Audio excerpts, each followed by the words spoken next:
do you tell good stories, good impactful stories when attention span is so low?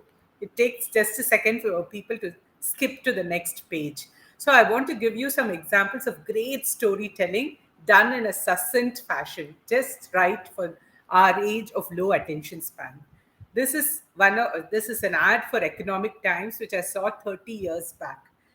It stayed with me till today because of its wonderful. I think it's one of the best short stories I've ever seen. So there is a huge frightening looking dog snarling down at a puny cat who's looking up at the dog confidently, unshaken, unfrightened. And when you look closely, you'll know why the cat is not frightened, because the dog is leashed to the chain. And at the bottom of the screen, you'll see a tiny caption which says, "The power of knowledge." And I thought, what a brilliant form of storytelling, capturing something as subtle as the power of knowledge in concrete, vivid imagery. When you look, and also getting into the emotional aspect of storytelling. So when you think of finances, what is the emotion topmost in your mind? It is fear, right? You don't want to lose it. So that part of it is captured so well in the story, and how important, how knowledge can free you from that fear is told with such vivid imagery. It's such a great example of wonderful storytelling. And here's another example. This is by our own Chennai traffic police. They had run this campaign to encourage people to stop speeding, the dangers of speeding on roads. So you have this rear view mirror, and generally in the rear view mirror, you have the caption, right? Objects in the mirror are closer than they appear. And can you see what is reflected in the mirror? It is a graveyard.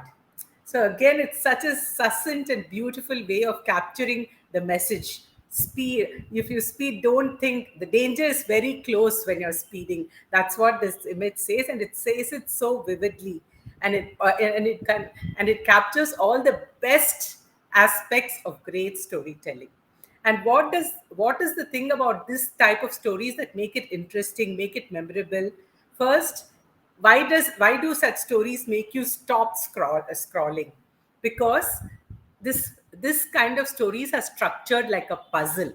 You just have part of the image, but the entire image can easily be reconstructed by you. So it's like solving a puzzle. You have to stop and see what exactly it means. See, when you look at your social media feed, imagine you have been scrolling your social media feed and you try to recollect what you have seen.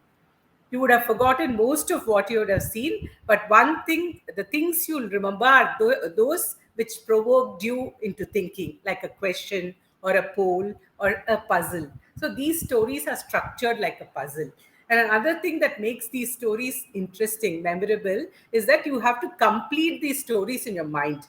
Not all information is not provided to you, but you have to stop and think and complete the story in your mind. So you kind of take ownership for the story. It's almost like you have done the story. You have co-created the story with the person who has told the story. So that's what make these type of stories memorable.